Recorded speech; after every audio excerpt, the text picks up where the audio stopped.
മുഖ്യമന്ത്രിയുടെ ഇടപെടലിന് പിന്നാലെ N Prashant IASന്റെ hearing അടുത്ത ബുധനാഴ്ച വൈകിട്ട് 4:30 നടക്കും. എൻ പ്രശാന്തിന്റെ ആവശ്യം അംഗീകരിച്ച് ഹിയറിംഗിന്റെ ഓഡിയോ വിഷ്വൽ റെക്കോർഡിംഗും ലൈവ് സ്ട്രീമിംഗും ഉണ്ടാകും. ഹിയറിംഗ് നടത്താൻ തീരുമാനിച്ചത് തന്റെ ആവശ്യപ്രകാരമാണെന്ന് എൻ പ്രശാന്ത് വ്യക്തമാക്കി. MG പ്രതീഷ് തിരുവനന്തപുരത്ത് വിവരങ്ങൾ നൽകാറുണ്ട്. പ്രതീഷ്, എൻ പ്രശാന്ത് IASുമായി നിലനിൽക്കുന്ന പ്രശ്നങ്ങൾ പരിഹരിക്കാനുള്ള സർക്കാരിന്റെ ശ്രമത്തിന്റെ ഭാഗമാണല്ലോ ഹിയറിംഗ് ഉണ്ടാകണമെന്ന് മുഖ്യമന്ത്രി നിർദ്ദേശിച്ചിരിക്കുന്നത്. എപ്പോഴാണ് ഹിയറിംഗ് നടക്കുക? എന്താണ് ഈ കാര്യങ്ങളിൽ പ്രശാന്ത് നിബന്ധനയായി മുന്നോട്ട് വച്ചിരിക്കുന്നത്?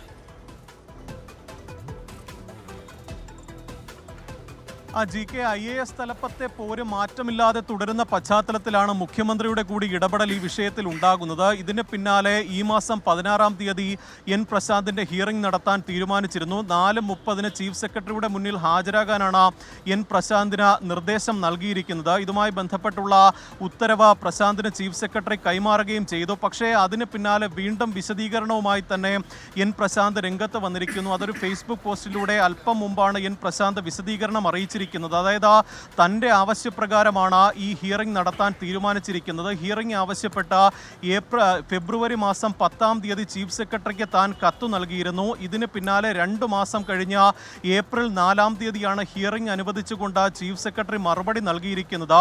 മാത്രമല്ല, ഈ ഹിയറിംഗ് നടക്കുന്ന ഘട്ടത്തിൽ ചില വിചിത്ര നിർദ്ദേശം കൂടി എൻ പ്രശാന്ത് മുന്നോട്ട് വയ്ക്കുന്നുണ്ട്. അതായത് ഇത് സ്ട്രീമിംഗ് നടത്തണം, വീഡിയോയായും ഓഡിയോയായും ഹിയറിംഗ് ചിത്രീകരിക്കണമെന്നൊരു നിർദ്ദേശം കൂടി എൻ പ്രശാന്ത് മുന്നോട്ട് വയ്ക്കുന്നുണ്ട്. എന്തായാലും ഇതിൽ സർക്കാർ ഇക്കാര്യത്തിൽ ഒരു തീരുമാനമെടുക്കേണ്ടത് സർക്കാരാണ്. ആ തീരുമാനം അല്ലെങ്കിൽ ആ നിർദ്ദേശം അംഗീകരിക്കുമോ എന്ന കാര്യത്തിൽ സർക്കാർ അന്തിമ തീരുമാനമെടുക്കും. എന്തായാലും ഈ പോര് അധികം നീട്ടിക്കൊണ്ടു പോകാൻ സർക്കാരിനും എന്തായാലും ഉദ്ദേശമില്ല. IASകാർക്കിടയിൽ തന്നെ വലിയ അഭിപ്രായ ഭിന്നത ഇതുമായി ബന്ധപ്പെട്ടുണ്ട്. കാരണം എൻ പ്രശാന്തിനെ പിന്തുണയ്ക്കുന്ന ഒരു വിഭാഗമുണ്ട്. അതുപോലെ തന്നെ ചീഫ് സെക്രട്ടറിക്കെതിരെ പ്രശാന്ത് ഉന്നയിച്ച അതിരൂക്ഷമായ വിമർശനങ്ങൾക്കെതിരെയും ഒരു വിഭാഗം IASകാർ രംഗത്തുണ്ട്. അതുകൊണ്ട് തന്നെ എത്രയും വേഗം ഹിയറിംഗ് നടത്തി ഈ പ്രശ്നത്തിന് പരിഹാരം കാണാനുള്ള തീരുമാനത്തിലേക്കാണ് സർക്കാർ പോകുന്നത്. GK. ശരി, MG പ്രതീഷാണ് വിവരങ്ങൾ നൽകിയത്. എൻ പ്രശാന്ത് IASനെ കേൾക്കാൻ പോകുന്നു. അത് ഓഡിയോയും അതിന്റെ വിഷ്വൽസും ലൈവ് സ്ട്രീമിംഗും വേണം എന്ന് എൻ പ്രശാന്ത് ആവശ്യപ്പെട്ടിട്ടുണ്ട്. അതനുസരിച്ചായിരിക്കും കാര്യങ്ങളെന്നാണ് കരുതുന്നത്. MG പ്രതീഷ് അതിന്റെ വിവരങ്ങൾ പങ്കുവയ്ക്കുകയായിരുന്നു തിരുവനന്തപുരത്ത് നിന്ന്.